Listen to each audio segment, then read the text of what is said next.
खैर मैं मुखसर अर्ज करा, धन गुरु नानक देव महाराज सच्चे पातशाह ज्योति जोत समा गए।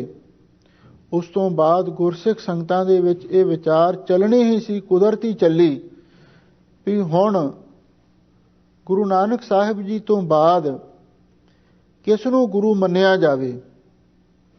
ते गुरु अंगद देव महाराज उत्थे हाज़र नहीं सन ते बाबा बुढ़ा साहिब जी होर गुरसिखां ने रल के सारी संगत नूं आखिया भी हुण आपां धन गुरु नानक देव महाराज सच्चे पातशाह दा दशहरा मना के अंतम जिहड़ी रस्म है उसनूं संपूर्ण करके ते आपां सारे खडूर साहब जावांगे।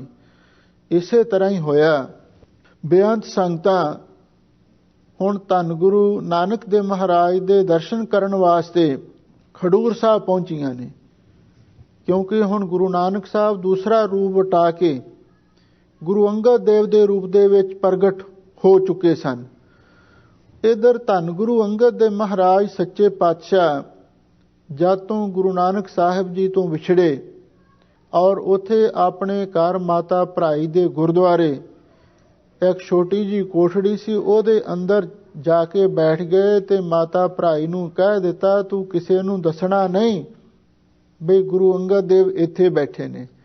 ते आप अंदर गुरु नानक दे चरनां दा ध्यान ला के ऐसी अखंड समाधि लाई। हुण जिहड़ी गुरु महाराज दी सूरत है वह अकाल पुरख दे चरनां विच जुड़ गई। शरीर दा भी चेता भुल गया ते संसार दा भी चेता भुल गया। कई महीने उस बंद कोठड़ी विच ही बैठ के वाहिगुरू नाल जुड़े रहे, चुभी रहे सुरत प्रभ चरणन में। हुण उधरों गुरु नानक साहिब ज्योति जोत समाए, संगतां बेबल ने, गुरु दे दर्शनां लई उतावलियां ने। बाबा बुढ़ा साहिब जी दी अगवाई विच सारियां संगतां खडूर साहब पहुंचियां ते गुरु अंगद देव महाराज दी भाल होई। माता भराई जी नूं पुछया गया गुरु अंगद देव कित्थे ने, वो कुछ भी ना बोले।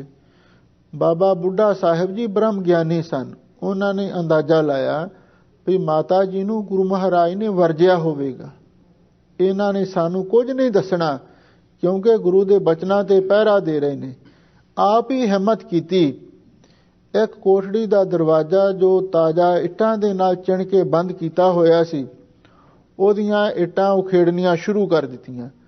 जदों उस कोठी दा दरवाजा खुलिया ते अंदर धन गुरु अंगद देव महाराज समाधि स्थित बैठे ने और उन्हां दे दर्शन करके सारियां संगतां इन्नियां हैरान होइयां, इन्नियां प्रसन्न होइयां, इन्नी डूंगी समाधि लगी हुई है ते सारियां संगतां बहुत विस्माद विच ने भी हुण गुरु महाराज दी समाधि लगी हुई है, भी हुण गुरु महाराज सच्चे पातशाह नूं समाधि तो उथान किवें कीता जावे, इन्हां दी समाधि कौन खुलावे। आखिर बाबा बुढ़ा साहिब जी नूं संगतां ने बेनती कीती और उन्हां ने धन गुरु अंगद देव महाराज सच्चे पातशाह दे जाके चरण फड़े।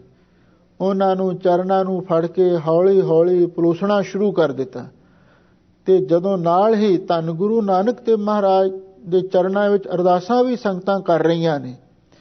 कुछ समय तो बाद धन गुरु अंगद देव महाराज सच्चे पातशाह दे नेत्र खुल गए, समाधि खुल गई ते जदों जिन्हां ते अमृतमय दृष्टि पई उस वेले अमें दृश शुभ करे हरै अग पाप सकल मल ते सारियां संगतां उस वेले गदगद हो गईयां। हुण जदों धन गुरु अंगद देव महाराज सच्चे पातशाह दे नेत्र खुले, बाबा बुढ़ा साहिब जी वर्गे महापुरखां दे दर्शन होए। बेअंत संगतां भी पिछे बाहर खड़ियां ने, बड़े वैराग ते प्रेम दे रस विच आके पुछण लगे, बाबा जी सानू सतगुरु दा समाचार सुणाओ। पहला सवाल ये सी ते बाबा बुढ़ा साहिब जी ने उस वेले बेनती कीती कि सच्चे पातशाह गरीब नवाज सतगुरु धन गुरु नानक देव महाराज सच्चे पातशाह ते हुण ज्योति जोत समा गए ने ते जिहड़ी अपनी गुरु जोत है वह तुहाडे विच प्रवेश कर गए ने। इसलिए हुण संगतां दर्शनां करन लई उतावलियां सन ते इन्हां सारियां संगतां नूं लैके असीं तुहाडे कोल पहुंचे हां ते हुण किरपा करो, ये गुरसिख संगतां तुहाडे बचन तुहाडा उपदेश सुनना चाहुंदियां ने। ਤੁਸੀਂ ਇਹਨਾਂ ਨੂੰ ਉਪਦੇਸ਼ ਸਰਵਣ ਕਰਵਾਓ। ਧੰਨ ਗੁਰੂ ਅੰਗਦ ਦੇ ਮਹਾਰਾਜ ਸੱਚੇ ਪਾਤਸ਼ਾਹ ਦੇ ਉਸ ਵੇਲੇ ਨੇਤਰਾਂ ਵਿੱਚੋਂ ਵੈਰਾਗ ਤੇ ਪ੍ਰੇਮ ਦਾ ਜਲ ਵਗਿਆ। ਕਹਿਣ ਲੱਗੇ, ਕਿਸੇ ਹੀ ਕੋਈ ਕੋਏ ਮੰਝ ਨਿਮਾਣੀ ਇੱਕ ਤੂੰ, ਕਿਉਂ ਨਾ ਮਰੀਜਾ ਰੋਏ ਜਾਂ ਲਗ ਚਿਤ ਨਾ ਆਵਹੀ। ਇਹ ਵੈਰਾਗਮਈ ਸ਼ਲੋਕ ਗੁਰੂ ਮਹਾਰਾਜ ਨੇ ਉਚਾਰਨ ਕੀਤਾ। ਤੇ ਫਿਰ ਨਾਲ ਹੀ ਦੂਸਰਾ ਸ਼ਲੋਕ ਇਹ ਉਚਾਰਨ ਕੀਤਾ। ਸਾਹਿਬ ਸਤਿਗੁਰੂ ਸੱਚੇ ਪਾਤਸ਼ਾਹ ਕਹਿਣ ਲੱਗੇ, ਜਿਸ ਪਿਆਰੇ ਸਿਉ ਨੇਹੋਂ ਤਿਸ ਆਗੈ ਮਰ ਚਲੀਐ, ਤ੍ਰਿਗ ਜੀਵਨ ਸੰਸਾਰ ਤਾਂ ਕਿ ਪਾਛੇ ਜੀਵਨ। ਧੰਨ ਗੁਰੂ ਅੰਗਦ ਦੇ ਮਹਾਰਾਜ ਗੁਰੂ ਨਾਨਕ ਦੇ ਪਿਆਰ ਦੇ ਵਿੱਚ ਇਹ ਕਹਿ ਰਹੇ ਨੇ ਵੀ ਉਸ ਗੁਰੂ ਤੋਂ ਪਹਿਲਾਂ ਹੀ ਸਾਨੂੰ ਚਲੇ ਜਾਣਾ ਚਾਹੀਦਾ ਸੀ। ਜਿਸ ਪਿਆਰੇ ਸਿਉ ਨੇਹੋਂ ਤਿਸ ਆਗੈ ਮਰ ਚਲੀਏ, ਜਿਸ ਪਿਆਰੇ ਦੇ ਨਾਲ ਸਨੇਹ ਹੋਵੇ ਉਹਦੇ ਜਾਣ ਤੋਂ ਪਹਿਲਾਂ ਹੀ ਸਾਨੂੰ ਚਲੇ ਜਾਣਾ ਚਾਹੀਦਾ ਸੀ। ਜਿਸ ਪਿਆਰੇ ਸਿਉ ਨੇਹੋਂ ਤਿਸ ਆਗੈ ਮਰ ਚਲੀਏ, ਤ੍ਰਿਗ ਜੀਵਨ ਸੰਸਾਰ ਤਾਂ ਕਿ ਪਾਛੇ ਜੀਵਨ। ਆਪਣੇ ਪਿਆਰੇ ਸਤਿਗੁਰੂ ਤੋਂ ਬਿਨਾਂ ਜਿਹੜਾ ਪਿੱਛੋਂ ਜਿਉਣਾ ਸਾਨੂੰ ਚੰਗਾ ਨਹੀਂ ਲੱਗਦਾ। ਜਦੋਂ ਇਹ ਵੈਰਾਗ ਤੇ ਪਿਆਰ ਦੇ ਵਿੱਚ ਆ ਕੇ ਦੋ ਸ਼ਲੋਕ ਉਚਾਰਨ ਕੀਤੇ ਤਾਂ ਉਸ ਵੇਲੇ ਬਾਬਾ ਬੁੱਢਾ ਸਾਹਿਬ ਜੀ ਨੇ ਸਤਿਗੁਰੂ ਦੇ ਚਰਨਾਂ ਵਿੱਚ ਬੇਨਤੀ ਕੀਤੀ, ਮਹਾਰਾਜ ਗੁਰੂ ਨਾਨਕ ਸਾਹਿਬ ਜੀ ਨੇ ਹੁਣ ਗੁਰਸਿੱਖ ਸੰਗਤਾਂ ਨੂੰ ਤੁਹਾਡੀ ਬਾਂਹ ਪਕੜਾਈ ਹੈ ਤੇ ਹੁਣ ਕਿਰਪਾ ਕਰੋ, ਬਾਹਰ ਸੰਗਤਾਂ ਨੂੰ ਦਰਸ਼ਨ ਦਿਓ ਅਤੇ ਉਪਦੇਸ਼ ਦਿਓ।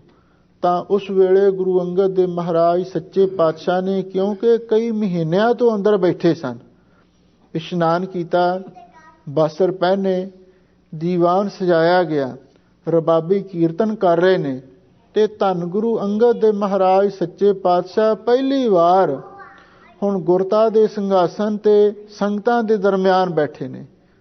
ਤੇ ਗੁਰਸਿੱਖ ਸੰਗਤਾਂ ਵੱਲੋਂ ਬੇਨਤੀ ਹੋਈ, ਸੱਚੇ ਪਾਤਸ਼ਾਹ ਤੇ ਕਿਰਪਾ ਕਰੋ ਸਾਨੂੰ ਉਪਦੇਸ਼ ਦਿਓ। ਕੁਝ ਨਵੇਂ ਵੀ ਗੁਰਸਿੱਖ ਜਗਿਆਸੂ ਆਏ ਸਨ ਤੇ ਉਹਨਾਂ ਨੇ ਇਹ ਬੇਨਤੀ ਕੀਤੀ, ਮਹਾਰਾਜ ਸਾਨੂੰ ਦੀਖਿਆ ਦਿਓ, ਸਾਨੂੰ ਗੁਰਮਤਿ ਨਾਮ ਦ੍ਰਿੜ ਕਰਵਾਓ, ਸਾਨੂੰ ਆਪਣੇ ਸਿੱਖ ਬਣਾਓ।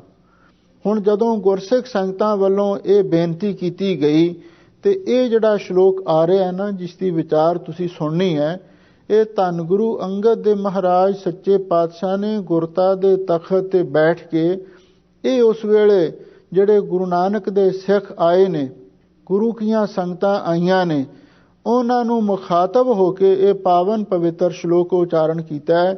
ਲੋ ਇਹਦੀ ਵਿਚਾਰ ਸੰਗਤਾਂ ਪ੍ਰੇਮ ਦੇ ਨਾਲ ਸੁਣੋ ਤੇ ਇੱਕ ਵਾਰੀ ਪਿਆਰ ਦੇ ਨਾਲ ਆਖੋ, ਸਤਨਾਮ ਸ੍ਰੀ ਵਾਹਿਗੁਰੂ ਸਾਹਿਬ ਜੀਓ। ਸ਼ਲੋਕ ਮਹਲਾ ਦੂਜਾ।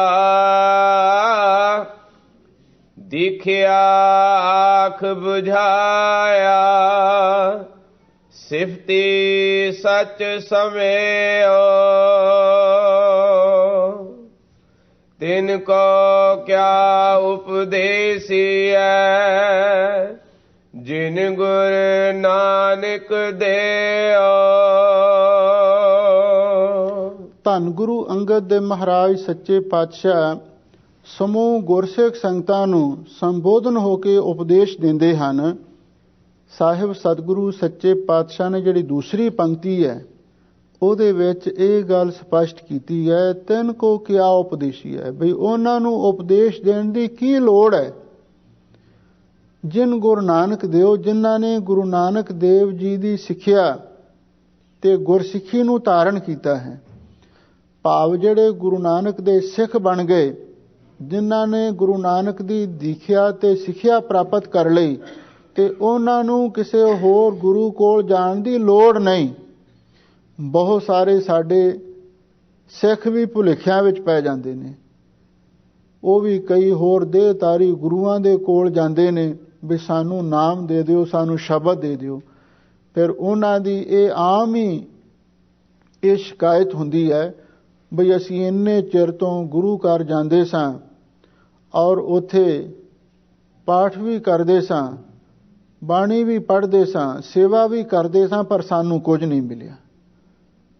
ਬੜੀ ਦੁੱਖ ਦੀ ਗੱਲ ਹੈ ਜਿਹੜੇ ਲੋਕ ਇਹ ਗੱਲ ਆਖਦੇ ਨੇ ਵੀ ਗੁਰੂ ਘਰ ਗਏ ਸਾਨੂੰ ਕੁਝ ਨਹੀਂ ਮਿਲਿਆ। ਸਾਨੂੰ ਲੈਣਾ ਹੀ ਨਹੀਂ ਆਇਆ। ਇਹਦੇ ਵਿੱਚ ਗੁਰੂ ਦਾ ਕੀ ਕਸੂਰ ਹੈ? ਜੇ ਕਿਸੇ ਮੰਗਤੇ ਨੂੰ ਮੰਗਣਾ ਹੀ ਨਾ ਆਵੇ ਤੇ ਉਹਦੇ ਵਿੱਚ ਦਾਤੇ ਦਾ ਕੀ ਕਸੂਰ ਹੈ?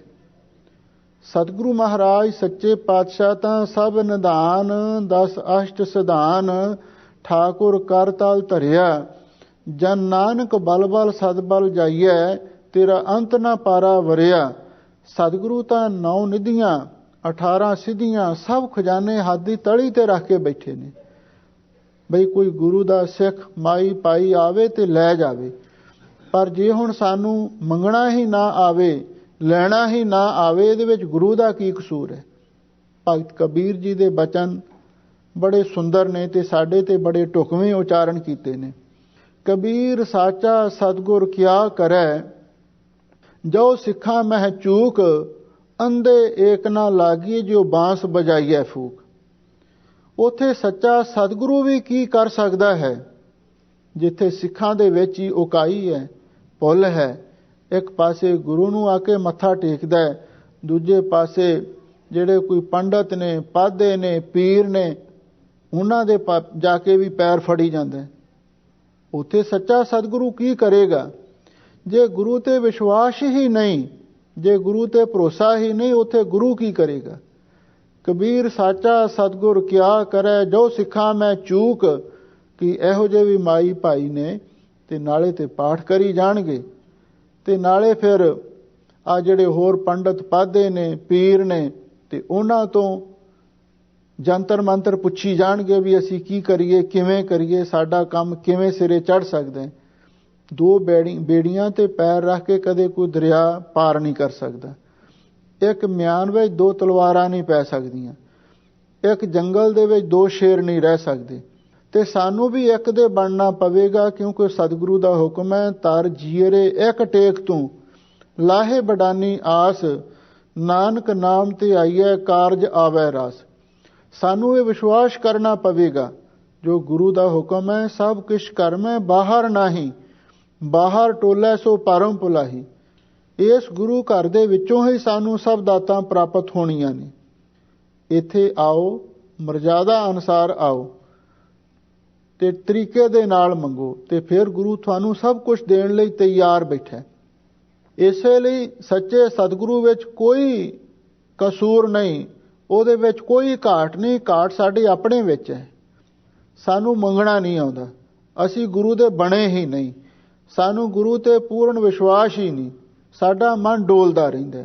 ਹੁਣ ਗੁਰੂ ਕੀ ਕਰੇਗਾ? ਕਬੀਰ ਸਾਚਾ ਸਤਿਗੁਰ ਕਿਆ ਕਰੈ, ਜੋ ਸਿੱਖਾਂ ਮੈਂ ਚੂਕ, ਅੰਧੇ ਏਕ ਨਾ ਲਾਗੀ ਜੋ ਬਾਂਸ ਬਜਾਈਐ ਫੂਕ।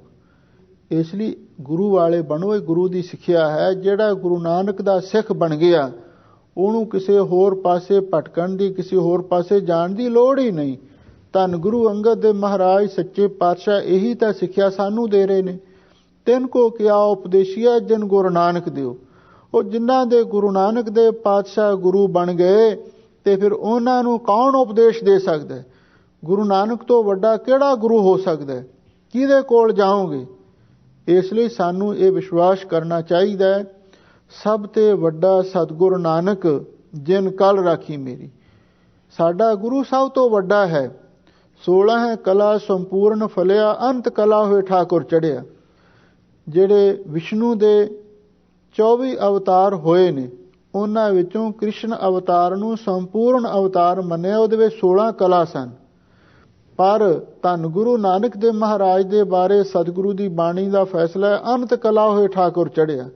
ਤੇ ਗੁਰੂ ਨਾਨਕ ਸਾਹਿਬ ਅਨੰਤ ਕਲਾ ਦੇ ਮਾਲਕ ਹੋਏ ਨੇ। ਤੇ ਆਪਾਂ ਉਸ ਅਨੰਤ ਕਲਾ ਵਾਲੇ ਨੂੰ ਛੱਡ ਕੇ ਤੇ ਹੋਰ ਪਾਸੇ ਤੁਰੇ ਫਿਰੀਏ। ਜੇ ਕਰ ਹੁੰਦਾ ਮੰਗਣ ਜਾਈਏ, ਫਿਰ ਉਲਾਮਾ ਮਿਲੇ ਤਹੀਂ। ਤੇ ਜੇ ਘਰ ਵਿੱਚ ਸਾਰੀ ਚੀਜ਼ ਹੋਵੇ, ਆਪਾਂ ਹੋਰਾਂ ਦੇ ਘਰੋਂ ਮੰਗਣ ਵਾਸਤੇ ਤੁਰ ਪਈਏ, ਤੇ ਉੱਥੇ ਜਾ ਕੇ ਉਲਾਮਾ ਹੀ ਮਿਲਦਾ। ਜੇ ਕੋਈ ਕਿਸੇ ਰਾਜੇ ਦਾ ਪੁੱਤਰ ਕਿਸੇ ਨੌਕਰਾਂ ਦੇ ਕੋਲੋਂ ਜਾ ਕੇ ਮੰਗਦਾ ਫਿਰੇ, ਤੇ ਉਹਨੂੰ ਉਲਾਮਾ ਹੀ ਮਿਲਦਾ, ਬਈ ਤੂੰ ਰਾਜੇ ਦਾ ਪੁੱਤਰ ਹੋ ਕੇ ਨੌਕਰਾਂ ਕੋਲੋਂ ਮੰਗਦਾ ਫਿਰਦਾ। ਸਾਡੀ ਵੀ ਇਹ ਹਾਲਤ ਬਣੀ ਹੋਈ ਹੈ। ਸੱਚਾ ਸਤਿਗੁਰ ਛੱਡ ਕੇ ਮਨਮੁਖ ਹੋਏ ਬੰਦੇ ਦਾ ਬੰਦਾ। ਇਹ ਭਾਈ ਗੁਰਦਾਸ ਜੀ ਦਾ ਕਥਨ ਹੈ ਵੀ ਸੱਚੇ ਪਾਤਸ਼ਾਹ ਸਤਿਗੁਰੂ ਨੂੰ ਛੱਡ ਕੇ ਤੇ ਮਨਮੁਖ ਆਦਮੀ ਬੰਦਿਆਂ ਦੇ ਬੰਦੇ ਬਣਦੇ ਨੇ, ਬੰਦਿਆਂ ਦੇ ਗੁਲਾਮ ਬਣਦੇ ਨੇ। ਉਹਨਾਂ ਦੇ ਜਾ ਕੇ ਪੈਰ ਛੂੰਹਦੇ ਨੇ, ਸੱਚੇ ਸਤਿਗੁਰੂ ਦੀ ਸ਼ਰਨ ਵਿੱਚ ਨਹੀਂ ਆਉਂਦੇ। ਇਸੇ ਲਈ ਸਾਨੂੰ ਗੁਰੂ ਦੀ ਸ਼ਰਨ ਵਿੱਚ ਆਉਣਾ ਚਾਹੀਦਾ। ਧੰਨ ਗੁਰੂ ਅੰਗਦ ਦੇ ਮਹਾਰਾਜ ਦਾ ਇਹ ਪਾਵਨ ਪਵਿੱਤਰ ਉਪਦੇਸ਼ ਹੈ, ਦੀਖਿਆ ਆਖ ਬੁਝਾਇਆ ਸਿਫਤੀ ਸੱਚ ਸਿਮਿਓ। ਗੁਰਸਿੱਖੋ, ਜਿਨ੍ਹਾਂ ਨੂੰ ਧੰਨ ਗੁਰੂ ਨਾਨਕ ਦੇ ਮਹਾਰਾਜ ਸੱਚੇ ਪਾਤਸ਼ਾਹ ਨੇ ਦੀਖਿਆ ਆਖ, ਵੀ ਆਪਣੇ ਮੂੰਹੋਂ ਦੀਖਿਆ ਦਾ ਅਰਥ ਹੈ ਉਹ ਖਾਸ ਸਿੱਖਿਆ, ਜਿਹੜੀ ਗੁਰਸਿੱਖ ਨੂੰ ਗੁਰੂ ਧਾਰਨ ਕਰਨ ਵੇਲੇ ਗੁਰੂ ਵੱਲੋਂ ਮਿਲਦੀ ਹੈ, ਉਹਨੂੰ ਦੀਖਿਆ ਕਿਹਾ ਜਾਂਦਾ ਹੈ। ਗੁਰੂ ਧਾਰਨ ਕਰਨ ਦੇ ਵੇਲੇ ਜਿਹੜੀ ਸਿੱਖਿਆ ਗੁਰੂ ਵੱਲੋਂ ਮਿਲੇ ਉਹ ਦੀਖਿਆ ਹੁੰਦੀ ਹੈ। ਤੇ ਹੁਣ ਇੱਧਰ ਸਾਡੇ ਸਿੱਖ ਧਰਮ ਦੇ ਅੰਦਰ ਜਦੋਂ ਕੋਈ ਵੀ ਗੁਰਸਿੱਖ ਮਾਈ ਪਾਈ ਪੰਜਾਂ ਪਿਆਰਿਆਂ ਦੇ ਪੇਸ਼ ਹੋ ਕੇ ਤੇ ਗੁਰਮਤ ਨਾਮ ਨੂੰ ਤੇ ਗੁਰਮਤ ਦੀ ਸਿੱਖਿਆ ਨੂੰ ਰਹਿਤ ਨੂੰ ਦ੍ਰਿੜ ਕਰਦਾ ਹੈ, ਉਹ ਸਾਡੇ ਲਈ ਦੀਖਿਆ ਹੈ।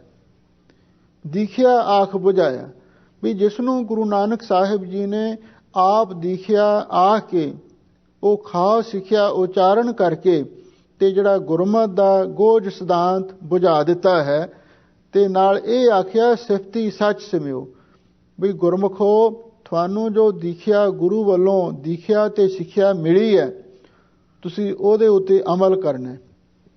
ਅੰਮ੍ਰਿਤ ਵੇਲੇ ਉੱਠ ਕੇ ਤੁਸੀਂ ਮੂਲ ਮੰਤਰ ਦਾ ਗੁਰਮਤ ਦਾ ਅਭਿਆਸ ਕਰਨਾ ਤੇ ਸਿਫਤੀ ਸੱਚ ਸਿਮਿਓ, ਤੇ ਫਿਰ ਵਾਹਿਗੁਰੂ ਦੀ ਸਿਫਤ ਸਲਾਹ ਕਰਨੀ।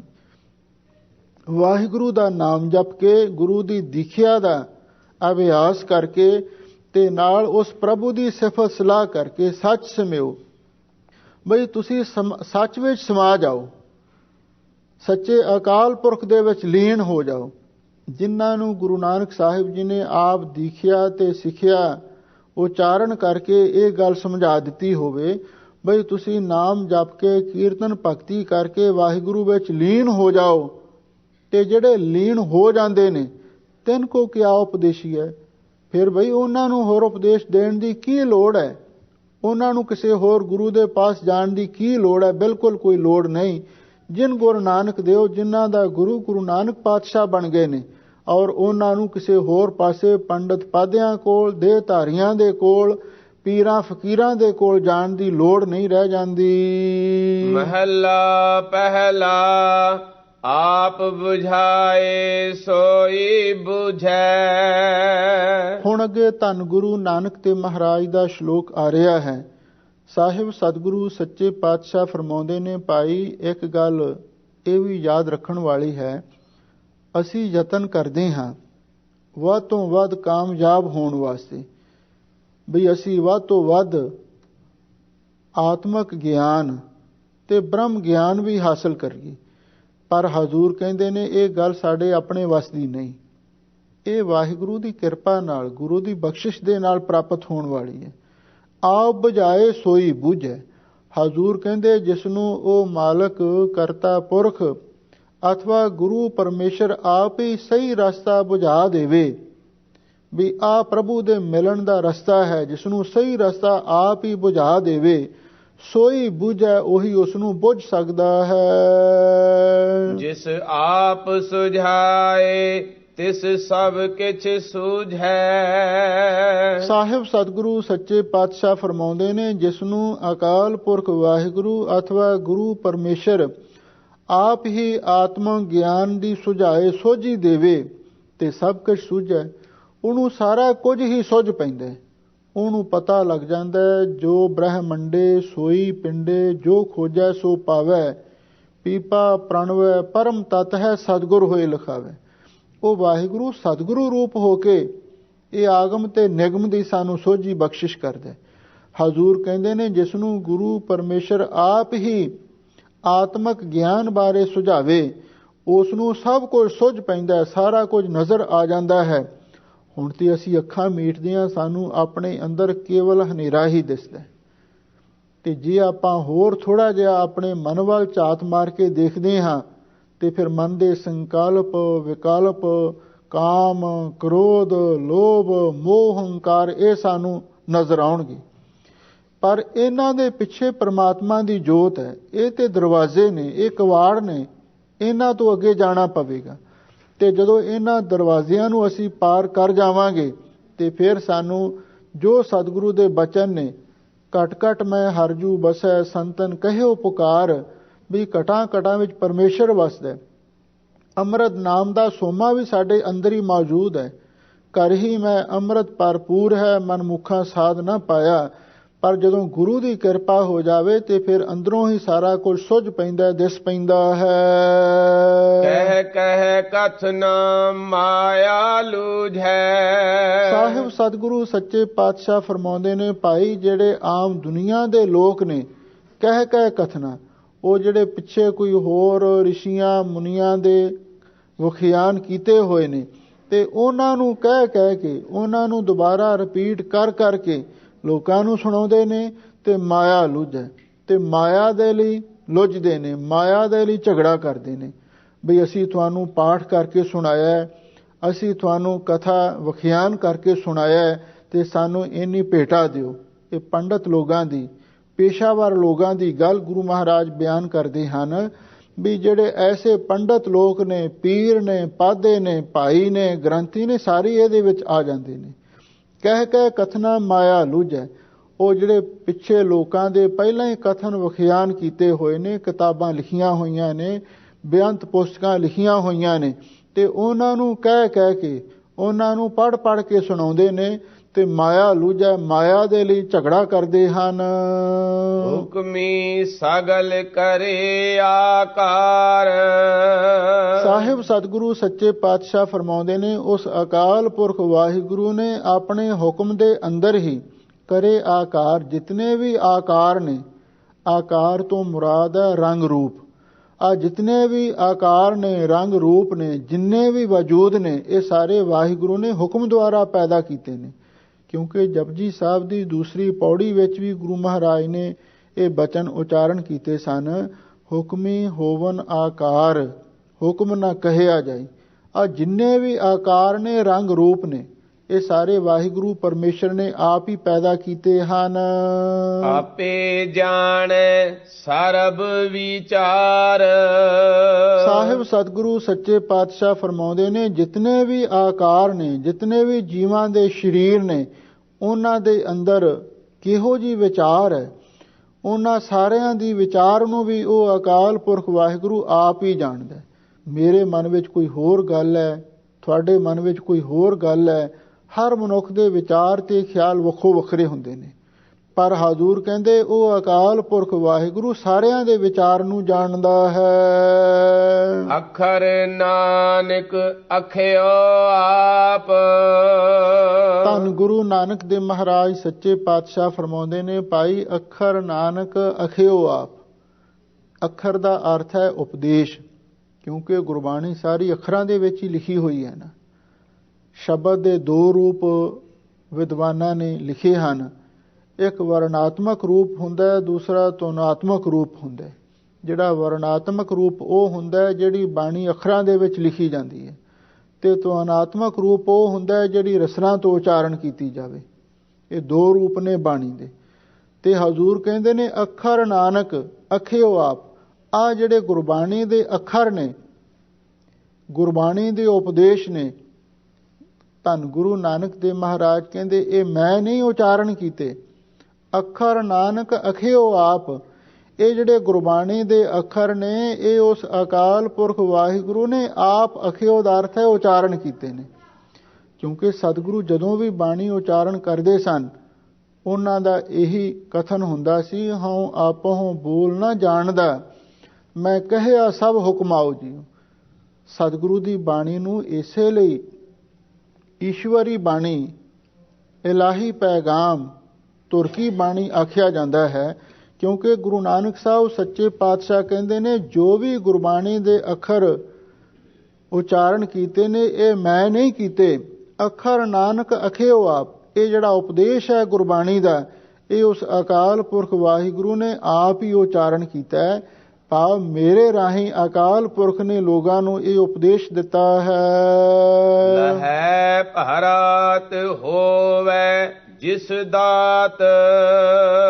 ਧੰਨ ਗੁਰੂ ਨਾਨਕ ਤੇ ਮਹਾਰਾਜ ਸੱਚੇ ਪਾਤਸ਼ਾਹ ਫਰਮਾਉਂਦੇ ਨੇ, ਭਾਈ ਜਿਸ ਨੂੰ ਇਸ ਉਪਦੇਸ਼ ਦੀ ਦਾਤ ਪ੍ਰਾਪਤ ਹੋ ਜਾਵੇ, ਹੋਵੇ ਜਿਸ ਦਾਤ, ਜਿਸ ਨੂੰ ਇਹ ਦਾਤ ਪ੍ਰਾਪਤ ਹੋ ਜਾਵੇ, ਇਹ ਗੁਰੂ ਦੇ ਉਪਦੇਸ਼ ਦੀ ਲਹਿ ਪ੍ਰਾਂਤ ਉਹਦੇ ਮਨ ਦੀ ਸਾਰੀ ਭ੍ਰਾਂਤੀ ਲੈ ਜਾਂਦੀ ਹੈ, ਉਹਦੇ ਸਾਰੇ ਮਨ ਦੇ ਭੁਲੇਖੇ ਦੂਰ ਹੋ ਜਾਂਦੇ ਹਨ। ਪੌੜੀ ਹਉ ਢਾਡੀ ਵੇਕਾਰ ਕਾਰੈ ਲਾਇਆ। ਹੁਣ ਪੌੜੀ ਅੰਦਰ ਧੰਨ ਗੁਰੂ ਨਾਨਕ ਦੇਵ ਮਹਾਰਾਜ ਸੱਚੇ ਪਾਤਸ਼ਾਹ ਆਪਣੇ ਆਪ ਨੂੰ ਅਕਾਲ ਪੁਰਖ ਵਾਹਿਗੁਰੂ ਦਾ ਢਾਡੀ ਬਿਆਨ ਕਰਦੇ ਹਨ। ਹਾਜ਼ੂਰ ਕਹਿੰਦੇ ਨੇ, ਮੈਂ ਢਾਡੀ ਵੇਕਾਰ ਦਾ ਅਰਥ ਹੈ ਵੀ ਨਿਕੰਮਾ ਹੀ ਸੀ, ਮਖੱਟੂ ਸੀ। ਹਾਂ ਢਾਡੀ ਵੇਕਾਰ, ਮੈਂ ਤੇ ਵੇਕਾਰ ਜਿਹਾ ਵੇਲੜ ਜਿਹਾ ਢਾਡੀ ਸਾਂ, ਤੇ ਵਾਹਿਗੁਰੂ ਪਰਮੇਸ਼ਰ ਨੇ ਕਿਰਪਾ ਕੀਤੀ, ਕਾਰੈ ਲਾਇਆ ਤੇ ਮੈਨੂੰ ਵੀ ਕਿਸੇ ਕਾਰ ਦੇ ਵਿੱਚ ਲਾ ਦਿੱਤਾ। ਉਸ ਮੇਰੇ ਮਾਲਕ ਵਾਹਿਗੁਰੂ ਨੇ ਕਿਰਪਾ ਕੀਤੀ, ਮੈਂ ਤੇ ਐਵੇਂ ਵੇਕਾਰ ਭਾਵ ਵੇਲਾ ਐਵੇਂ ਬੇਅਰਥ ਹੀ ਤੁਰਿਆ ਫਿਰਦਾ ਸਾਂ, ਤੇ ਮੇਰੇ ਵਾਹਿਗੁਰੂ ਨੇ ਕਿਰਪਾ ਕੀਤੀ, ਮੈਨੂੰ ਐਸੀ ਕਾਰ ਦੇ ਵਿੱਚ ਲਾ ਦਿੱਤਾ, ਐਸੇ ਕੰਮ ਦੇ ਵਿੱਚ ਲਾ ਦਿੱਤਾ ਜਿਹਦੇ ਨਾਲ ਮੇਰਾ ਜੀਵਨ ਸਫਲ ਹੋ ਗਿਆ।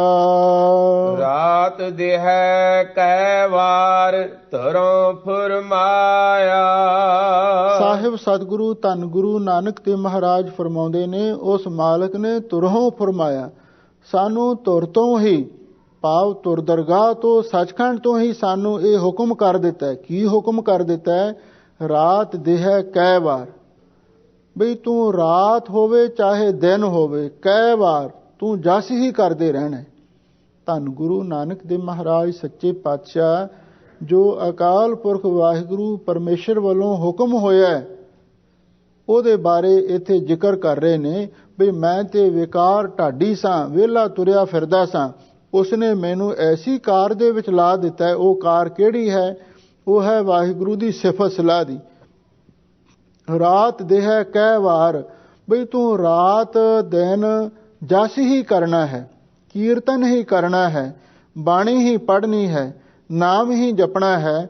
ਤੁਰੋਂ ਫਰਮਾਇਆ, ਇਹ ਮੇਰੇ ਮਾਲਕ ਨੇ ਤੁਰ ਤੋਂ ਹੁਕਮ ਕਰ ਦਿੱਤਾ ਹੈ। ਢਾਡੀ ਸੱਚੇ ਮਹਿਲ ਖਸਮ ਬੁਲਾਇਆ। ਧੰਨ ਗੁਰੂ ਨਾਨਕ ਦੇਵ ਮਹਾਰਾਜ ਸੱਚੇ ਪਾਤਸ਼ਾਹ ਉਸ ਖਾਸ ਘਟਨਾ ਵੱਲ ਇੱਥੇ ਇਹ ਇਸ਼ਾਰਾ ਕਰ ਰਹੇ ਨੇ ਵੀ ਮੈਨੂੰ ਇਸ ਢਾਡੀ ਨੂੰ ਉਸ ਖਸਮ ਮੇਰੇ ਮਾਲਕ ਵਾਹਿਗੁਰੂ ਨੇ ਤੇ ਆਪਣੇ ਸੱਚੇ ਮਹਿਲ ਵਿੱਚ ਬੁਲਾਇਆ। ਇਹਦਾ ਮਤਲਬ ਇਹ ਹੈ, ਧੰਨ ਗੁਰੂ ਨਾਨਕ ਦੇਵ ਮਹਾਰਾਜ ਸੱਚੇ ਪਾਤਸ਼ਾਹ ਨੂੰ ਉਸ ਅਕਾਲ ਪੁਰਖ ਵਾਹਿਗੁਰੂ ਨੇ ਆਪ ਆਪਣੇ ਸੱਚਖੰਡ ਵਿੱਚ ਬੁਲਾਇਆ ਸੀ। ਜਦੋਂ ਆਪਾਂ ਇਤਿਹਾਸ ਪੜ੍ਹਦੇ ਹਾਂ, ਜਨਮ ਸਾਖੀ ਜਾਂ ਨਾਨਕ ਪ੍ਰਕਾਸ਼ ਪੜ੍ਹਦੇ ਹਾਂ, ਉਹਦੇ ਵਿੱਚ ਜ਼ਿਕਰ ਆਇਆ ਇੱਕ ਦਿਨ ਧੰਨ ਗੁਰੂ ਨਾਨਕ ਦੇਵ ਮਹਾਰਾਜ ਸੱਚੇ ਪਾਤਸ਼ਾਹ ਸੁਲਤਾਨਪੁਰ ਦੇ ਅੰਦਰ ਰਹਿੰਦੇ ਸਨ। ਅੰਮ੍ਰਿਤ ਵੇਲੇ ਬਈ ਨਦੀ ਵਿੱਚ ਇਸ਼ਨਾਨ ਕਰਨ ਵਾਸਤੇ ਗਏ, ਔਰ ਉੱਥੇ ਜਦੋਂ ਪਾਣੀ ਵਿੱਚ ਟੁੱਬੀ ਮਾਰੀ ਤਾਂ ਉੱਥੇ ਵਾਰਨ ਦੇਵਤੇ ਨੇ ਸਤਿਗੁਰੂ ਨੂੰ ਉਸ ਅਕਾਲ ਪੁਰਖ ਵਾਹਿਗੁਰੂ ਦਾ ਸੰਦੇਸ਼ ਦਿੱਤਾ। ਕਹਿਣ ਲੱਗਾ, ਤੁਹਾਨੂੰ ਅਕਾਲ ਪੁਰਖ ਵਾਹਿਗੁਰੂ ਨੇ ਸੱਚਖੰਡ ਦੇ ਵਿੱਚ ਬੁਲਾਇਆ। ਤੇ ਧੰਨ ਗੁਰੂ ਨਾਨਕ ਦੇਵ ਮਹਾਰਾਜ ਸੱਚੇ ਪਾਤਸ਼ਾਹ ਜਲ ਸਮਾਧੀ ਲਾ ਕੇ ਭਾਵ ਚੁੱਭੀ ਮਾਰ ਕੇ ਉੱਥੋਂ ਹੀ ਅੰਤਰ ਧਿਆਨ ਹੋ ਕੇ ਵਾਹਿਗੁਰੂ ਦੇ ਸੱਚਖੰਡ ਵਿੱਚ ਚਲੇ ਗਏ। ਔਰ ਉੱਥੇ ਸੱਚਖੰਡ ਦੇ ਵਿੱਚ 3 ਦਿਨ ਗੁਰੂ ਮਹਾਰਾਜ ਅਕਾਲ ਪੁਰਖ ਦੇ ਕੋਲ ਰਹੇ। ਤੀਸਰੇ ਦਿਨ ਫਿਰ ਗੁਰੂ ਮਹਾਰਾਜ ਸੱਚੇ ਪਾਤਸ਼ਾਹ ਉਸ ਮਾਲਕ ਦੇ ਪਾਸੋਂ ਬਖਸ਼ਾਂ ਪ੍ਰਾਪਤ ਕਰਕੇ ਫਿਰ ਇਸ ਧਰਤੀ ਤੇ ਆਏ। ਇਹ ਇਤਿਹਾਸਕ ਘਟਨਾਵਾਂ ਦੇ ਵੱਲ ਇਸ਼ਾਰਾ ਹੈ। ਢਾਡੀ ਸੱਚਾ ਮਹਿਲ ਖਸਮ ਬੁਲਾਇਆ, ਵੀ ਉਸ ਖਸਮ ਮਾਲਕ ਨੇ ਇਸ ਢਾਡੀ ਨੂੰ ਆਪਣੇ ਸੱਚੇ ਮਹਿਲ ਸੱਚਖੰਡ ਦੇ ਵਿੱਚ ਬੁਲਾਇਆ ਤੇ ਉੱਥੇ ਬੁਲਾ ਕੇ ਉਸਨੇ ਮੈਨੂੰ ਇਹ ਹੁਕਮ ਕੀਤਾ ਹੈ ਬਈ ਤੂੰ ਜਾ ਕੇ ਰਾਤ ਦਿਨ ਵਾਹਿਗੁਰੂ ਦਾ ਕੀਰਤਨ ਕਰਨਾ ਹੈ ਤੇ ਕੀਰਤਨ ਦੁਆਰਾ ਨਾਮ ਬਾਣੀ ਦਾ ਉਪਦੇਸ਼ ਦੇਣਾ ਹੈ ਤੇ ਇਸ ਢੰਗ ਦੇ ਨਾਲ ਸੰਸਾਰ ਦੇ ਵਿੱਚ ਸੜਦੇ ਬਲਦੇ ਸੰਸਾਰ ਨੂੰ ਠੰਡ ਪ੍ਰਦਾਨ ਕਰਨੀ ਹੈ। ਸੱਚੀ ਸਿਫਤ ਸਲਾਹ ਕਪੜਾ ਪਾਇਆ। ਧੰਨ ਗੁਰੂ ਨਾਨਕ ਦੇਵ ਮਹਾਰਾਜ ਸੱਚੇ ਪਾਤਸ਼ਾਹ ਫਰਮਾਉਂਦੇ ਨੇ, ਅਸੀਂ ਵਾਹਿਗੁਰੂ ਦੇ ਸੱਚਖੰਡ ਦਰਬਾਰ ਦੇ ਵਿੱਚ ਜਾ ਕੇ ਸੱਚੀ ਸਿਫਤ ਸਲਾਹ, ਉਸ ਮਾਲਕ ਦੀ ਸੱਚੀ ਸਿਫਤ ਸਲਾਹ ਦਾ ਕਪੜਾ ਪਾਇਆ। ਕਪੜਾ ਦਾ ਅਰਥ ਹੈ ਸਰੋਪਾਉ ਅਸੀਂ ਪ੍ਰਾਪਤ ਕੀਤਾ। ਅਕਾਲ ਪੁਰਖ ਵਾਹਿਗੁਰੂ ਦੀ ਦਰਗਾਹ ਦੇ ਵਿੱਚੋਂ ਵਾਹਿਗੁਰੂ ਦੀ ਸਿਫਤ ਸਲਾਹ ਦਾ ਕਪੜਾ, ਸਿਫਤ ਸਰਮ ਕਾ ਕਪੜਾ ਮੰਗੋ, ਉਹ ਸਿਫਤ ਸਲਾਹ ਦਾ ਸਰੋਪਾਉ ਸਾਨੂੰ ਪ੍ਰਾਪਤ ਹੋਇਆ ਹੈ। ਸੱਚਾ ਅੰਮ੍ਰਿਤ ਨਾਮ ਭੋਜਨ ਆਇਆ। ਤੇ ਹੋਰ ਕੀ ਤੁਹਾਨੂੰ ਮਿਲਿਆ? ਧੰਨ ਗੁਰੂ ਨਾਨਕ ਦੇਵ ਮਹਾਰਾਜ ਸੱਚੇ ਪਾਤਸ਼ਾਹ ਫਰਮਾਉਂਦੇ ਨੇ, ਜੋ ਸੱਚਖੰਡ ਦੇ ਵਿੱਚੋਂ ਦਾਤਾਂ ਪ੍ਰਾਪਤ ਹੋਈਆਂ, ਇੱਕ ਤੇ ਵਾਹਿਗੁਰੂ ਦੀ ਸਿਫਤ ਸਲਾਹ ਦਾ ਕਪੜਾ ਅਸੀਂ ਪ੍ਰਾਪਤ ਕੀਤਾ, ਤੇ ਦੂਸਰਾ ਸੱਚਾ ਅੰਮ੍ਰਿਤ ਨਾਮ ਭੋਜਨ ਆਇਆ। ਜਿਹੜਾ ਅਕਾਲ ਪੁਰਖ ਵਾਹਿਗੁਰੂ ਦਾ ਸੱਚਾ ਨਾਮ ਅੰਮ੍ਰਿਤ ਰੂਪੀ ਭੋਜਨ ਸੀ, ਉਹ ਵੀ ਸਾਡੇ ਹਿੱਸੇ ਵਿੱਚ ਆਇਆ। ਭਾਵ ਨਾਮ ਦੀ ਦਾਤ ਵੀ ਧੰਨ ਗੁਰੂ ਨਾਨਕ ਦੇਵ ਮਹਾਰਾਜ ਸੱਚੇ ਪਾਤਸ਼ਾਹ ਨੇ ਅਕਾਲ ਪੁਰਖ ਦੇ ਪਾਸੋਂ ਪ੍ਰਾਪਤ ਕੀਤੀ, ਤੇ ਫਿਰ ਉਸੇ ਨਾਮ ਦਾ ਅੱਗੇ ਆ ਕੇ ਪ੍ਰਚਾਰ ਕੀਤਾ। ਗੁਰਮਤਿ ਖਾਧਾ ਰਜ ਤਿਨ ਸੁਖ ਪਾਇਆ। ਧੰਨ ਗੁਰੂ ਨਾਨਕ ਦੇਵ ਮਹਾਰਾਜ ਸੱਚੇ ਪਾਤਸ਼ਾਹ ਫਰਮਾਉਂਦੇ ਨੇ, ਭਾਈ ਜਿਨ੍ਹਾਂ ਨੇ ਗੁਰਮਤਿ ਦੁਆਰਾ, ਭਾਵ ਗੁਰੂ ਦੀ ਦੀਖਿਆ ਤੇ ਸਿੱਖਿਆ ਦੁਆਰਾ ਉਸ ਨਾਮ ਰੂਪੀ ਅੰਮ੍ਰਿਤ ਭੋਜਨ ਨੂੰ ਖਾਧਾ ਹੈ ਤੇ ਰੱਜ ਕੇ ਛਕਿਆ ਹੈ, ਤਿੰਨ ਸੁਖ ਪਾਇਆ, ਤੇ ਉਹਨਾਂ ਨੇ ਆਤਮਕ ਸੁਖ ਨੂੰ ਪ੍ਰਾਪਤ ਕਰ ਲਿਆ। ਕਿਉਂਕਿ ਵਾਹਿਗੁਰੂ ਦਾ ਨਾਮ ਅੰਮ੍ਰਿਤ ਰੂਪ ਭੋਜਨ ਹੈ। ਹਰ ਅੰਮ੍ਰਿਤ ਨਾਮ ਭੋਜਨ ਨਿਤ ਪਹੁੰਚੋ, ਸਰਬ ਵੇਲਾ ਮੁਖ ਪਾਵੋ। ਇੱਕ ਰੂਹਾਨੀ ਖੁਰਾਕ ਹੈ, ਆਤਮਕ ਭੋਜਨ ਹੈ। ਜਿਨ੍ਹਾਂ ਨੇ ਗੁਰਮਤਿ ਨੂੰ ਧਾਰਨ ਕਰਕੇ ਨਾਲ ਗੁਰੂ ਦੀ ਮੱਤ ਦਾ ਖਿਆਲ ਜ਼ਰੂਰ ਰੱਖਣਾ ਚਾਹੀਦਾ ਵੀ ਗੁਰਮਤਿ ਦੁਆਰਾ ਨਾਮ ਜਪਣ ਦੀ ਗੱਲ ਸਤਿਗੁਰੂ ਕਹਿ ਰਹੇ ਨੇ। ਐਵੇਂ ਆਪਣੇ ਆਪ ਨਾਮ ਜਪਿਆਂ ਗੱਲ ਨਹੀਂ ਬਣਦੀ। ਬਿਨਾਂ ਟੀਚਰ ਤੋਂ ਕੋਈ ਵਿਦਿਆਰਥੀ ਪੜ੍ਹ ਕੇ ਕਾਮਯਾਬ ਨਹੀਂ ਹੋ ਸਕਦਾ। ਕਿਸੇ ਟੀਚਰ ਰਾਹੀਂ, ਕਿਸੇ ਪ੍ਰੋਫੈਸਰ ਪ੍ਰਿੰਸੀਪਲ ਰਾਹੀਂ ਹੀ ਪੜ੍ਹਾਈ ਕਰਨੀ ਚਾਹੀਦੀ ਹੈ। ਇਸੇ ਲਈ ਹਜ਼ੂਰ ਕਹਿੰਦੇ, ਜਿਨ੍ਹਾਂ ਨੇ ਗੁਰਮਤਿ ਨੂੰ ਧਾਰਨ ਕਰਕੇ ਇਸ ਨਾਮ ਰੂਪੀ ਅੰਮ੍ਰਿਤ ਭੋਜਨ ਨੂੰ ਰੱਜ ਕੇ ਖਾਧਾ ਹੈ, ਤਿੰਨ ਸੁਖ ਪਾਇਆ, ਵੀ ਉਸਨੇ ਮਹਾਨ ਸੁਖ ਅਬਨਾਸ਼ੀ ਤੇ ਆਤਮਕ ਸੁਖ ਪ੍ਰਾਪਤ ਕਰ ਲਿਆ। ਢਾਡੀ ਕਰੇ ਪਸਾਓ ਸ਼ਬਦ ਵਜਾਇਆ। ਧੰਨ ਗੁਰੂ ਨਾਨਕ ਦੇਵ ਮਹਾਰਾਜ ਸੱਚੇ ਪਾਤਸ਼ਾਹ ਫਰਮਾਉਂਦੇ ਨੇ, ਭਾਈ ਢਾਡੀ ਕਰੇ ਪਸਾਓ। ਹੁਣ ਜਿਹੜਾ ਇਹ ਵਾਹਿਗੁਰੂ ਦਾ ਢਾਡੀ ਹੈ, ਕੀਰਤਨੀਆ ਹੈ, ਆਪਣੇ ਆਪ ਨੂੰ ਸਤਿਗੁਰੂ ਢਾਡੀ ਬਿਆਨ ਕਰ ਰਹੇ ਨੇ। ਹੁਣ ਢਾਡੀ ਕਾ ਨੀਚ ਜਾਤ, ਢਾਡੀ ਕਰੇ ਪਸਾਓ। ਹਜ਼ੂਰ ਕਹਿੰਦੇ ਹੁਣ ਢਾਡੀ ਜਿਹੜੇ ਵਾਹਿਗੁਰੂ ਪਰਮੇਸ਼ਰ ਵੱਲੋਂ ਅੰਮ੍ਰਿਤ ਨਾਮ ਦਾ ਭੋਜਨ ਢਾਡੀ ਨੂੰ ਮਿਲਿਆ ਸੀ, ਤੇ ਉਹ ਹੁਣ ਢਾਡੀ ਉਸ ਨੂੰ ਅੱਗੇ ਪਸਾਓ ਦਾ ਅਰਥ ਹੈ ਵੰਡ ਰਿਹਾ ਹੈ। ਭਾਵ ਵਾਹਿਗੁਰੂ ਵੱਲੋਂ ਗੁਰੂ ਨਾਨਕ ਨੂੰ ਹੁਕਮ ਹੋਇਆ ਵੀ ਜਿਹੜਾ ਨਾਮ ਤੁਹਾਨੂੰ ਪ੍ਰਾਪਤ ਹੋਇਆ, ਤੁਸੀਂ ਅੱਗੇ ਜਾ ਕੇ ਇਸ ਨੂੰ ਵੰਡਣਾ। ਢਾਡੀ ਕਰੇ ਪਸਾਓ। ਹੁਣ ਢਾਡੀ ਅੱਗੇ ਹੁਣ ਇਹ ਨਾਮ ਦੀਆਂ ਦਾਤਾਂ ਵੰਡ ਰਿਹਾ ਹੈ, ਤੇ ਸ਼ਬਦ ਵਜਾਇਆ, ਤੇ ਨਾਲ ਸ਼ਬਦ ਉਸ ਅਕਾਲ ਪੁਰਖ ਵਾਹਿਗੁਰੂ ਦੇ ਸ਼ਬਦ ਨੂੰ ਵਜਾ ਰਿਹਾ ਹੈ। ਇਹਦਾ ਮਤਲਬ ਇਹ ਹੈ ਵੀ ਅੰਮ੍ਰਿਤ ਬਾਣੀ ਦਾ ਕੀਰਤਨ ਕਰਕੇ ਤੇ ਧੰਨ ਗੁਰੂ ਨਾਨਕ ਦੇਵ ਮਹਾਰਾਜ ਸੱਚੇ ਪਾਤਸ਼ਾਹ ਗੁਰਸਿੱਖ ਸੰਗਤਾਂ ਨੂੰ ਇਕੱਤਰ ਕਰਦੇ, ਤੇ ਜਦੋਂ ਅੰਮ੍ਰਿਤ ਬਾਣੀ ਦਾ ਸ਼ਬਦ ਕੀਰਤਨ ਸਰਵਣ ਕਰਕੇ ਲੋਕਾਂ ਦੇ ਮਨ ਸ਼ਾਂਤ ਹੋ ਜਾਂਦੇ, ਨਿਰਮਲ ਹੋ ਜਾਂਦੇ, ਤੇ ਫਿਰ ਉਹਨਾਂ ਨੂੰ ਨਾਮ ਦੀ ਦਾਤ ਬਖਸ਼ਿਸ਼ ਕਰਦੇ। ਇਸ ਢੰਗ ਦੇ ਨਾਲ ਹਜ਼ੂਰ ਕਹਿੰਦੇ ਹੁਣ ਢਾਡੀ ਅੱਗੇ ਦਾਤਾਂ ਵੰਡ ਰਿਹਾ ਹੈ। ਨਾਨਕ ਸੱਚ ਸਲਾਹੇ ਪੂਰਾ ਪਾਇਆ। ਧੰਨ ਗੁਰੂ ਨਾਨਕ ਤੇ ਮਹਾਰਾਜ ਸੱਚੇ ਪਾਤਸ਼ਾਹ, ਇਹ ਜਿਹੜੀ ਆਖਰੀ ਪੰਕਤੀ ਹੈ, ਕਿਉਂਕਿ ਇੱਥੇ ਮਾਝ ਰਾਗ ਸੰਪੂਰਨ ਹੋ ਰਿਹਾ ਹੈ, ਮਾਝ ਰਾਗ ਦੀ ਵਾਰ ਦੀ ਇੱਥੇ ਸਮਾਪਤੀ ਹੋ ਰਹੀ ਹੈ। ਹਜ਼ੂਰ ਕਹਿੰਦੇ ਨੇ ਨਾਨਕ ਸੱਚ ਸਲਾਹੇ, ਅਸੀਂ ਉਹ ਸੱਚ ਨੂੰ ਸਲਾਹ ਕੇ, ਸੱਚ ਕੀ ਹੈ? ਅਕਾਲ ਪੁਰਖ ਵਾਹਿਗੁਰੂ, ਉਹਦੀ ਹੀ ਸਿਫਤ ਕਰਨੀ ਚਾਹੀਦੀ ਹੈ। ਕਿਉਂਕਿ ਸਤਿਗੁਰੂ ਦਾ ਹੁਕਮ ਹੈ, ਦੁਨੀਆ ਨਾ ਸਾ ਲਾਹੇ ਜੋ ਮਰ ਵੰਜ ਸੀ, ਲੋਕਾ ਨਾ ਸਾ ਲਾਹੇ ਜੋ ਮਰ ਖਾਕ ਥੀ। ਵਾਹੋ ਮੇਰੇ ਸਾਹਿਬਾ ਵਾਹੋ, ਗੁਰਮੁਖ ਸਦਾ ਸਲਾਹੀ ਹੈ, ਸੱਚਾ ਵੇ ਪਰਵਾਹੋ। ਹਜ਼ੂਰ ਕਹਿੰਦੇ ਨਾਨਕ ਸੱਚ ਸਲਾਹੇ, ਮੈਂ ਉਹ ਸੱਚ ਨੂੰ ਸਲਾਹ ਕੇ ਪੂਰਾ ਪਾਇਆ, ਤੇ ਮੈਂ ਪੂਰਾ ਮਰਤਬਾ ਪ੍ਰਾਪਤ ਕਰ ਲਿਆ, ਪੂਰਾ ਮਾਨ ਸਨਮਾਨ ਪ੍ਰਾਪਤ ਕਰ ਲਿਆ, ਤੇ ਮੈਂ ਪੂਰਨ ਪਦ ਅਤੇ ਪੂਰਨ ਆਨੰਦ ਨੂੰ ਪ੍ਰਾਪਤ ਕਰ ਲਿਆ ਹੈ। ਕਿਉਂਕਿ ਜਿਹੜਾ ਸੱਚ ਨੂੰ ਸਲਾਹੁੰਦਾ ਹੈ ਤੇ ਉਹਨੂੰ ਪੂਰਨ ਆਨੰਦ ਤੇ ਪੂਰਾ ਉੱਚਾ ਮਰਤਬਾ ਹਾਸਲ ਹੁੰਦਾ ਹੈ। ਫਿਰ ਪਾਰ ਬ੍ਰਹਮ ਪਰਮੇਸ਼ਰੋ ਸੇਵਕ ਥਿਰ ਹੋਸੀ, ਇਹ ਹੈ ਉੱਚਾ ਮਰਤਬਾ। ਅਬ ਤੋਂ ਜਾਏ ਚਰੇ ਸਿੰਘਾਸਨ, ਮਿਲੇ ਹੈ ਸਾਰੰਗ ਪਾਨੀ, ਰਾਮ ਕਬੀਰਾ ਏਕ ਪਏ ਹੈ, ਕੋਈ ਨਾ ਸਕੈ ਪਛਾਨੀ। ਇਹ ਐਸਾ ਪੂਰਾ ਮਰਤਬਾ ਅਸੀਂ ਸੱਚ ਨੂੰ ਸਲਾਹ ਕੇ ਪ੍ਰਾਪਤ ਕੀਤਾ ਹੈ। ਹੁਣ ਅਖੀਰ ਤੇ ਗੁਰੂ ਮਹਾਰਾਜ ਨੇ ਇੱਕ ਸ਼ਬਦ ਲਿਖਿਆ ਹੈ ਸ਼ੁੱਧ। ਇਹਦਾ ਮਤਲਬ ਹੈ ਇਹ ਗੁਰੂ ਮਹਾਰਾਜ ਨੇ ਮੋਹਰ ਲਾਈ ਹੈ। ਗੁਰੂ ਅਰਜਨ ਦੇਵ ਮਹਾਰਾਜ ਨੇ ਜਦੋਂ ਸਾਰੀ ਬਾਣੀ ਨੂੰ ਬਾ ਤਰਤੀਬ ਲਿਖਵਾਇਆ ਤੇ ਵਾਰਾਂ ਦੇ ਵਿੱਚ ਸ਼ਲੋਕ ਦਰਜ ਕੀਤੇ ਤੇ ਉਸ ਵੇਲੇ ਅਖੀਰ ਦੇ ਵਾਰਾਂ ਦੇ ਉੱਤੇ ਇਹ ਸ਼ੁੱਧ ਸ਼ਬਦ ਲਿਖਿਆ ਤੇ ਕਈ ਥਾਵੇਂ ਸ਼ੁੱਧ ਕੀਚੇ ਵੀ ਲਿਖਿਆ।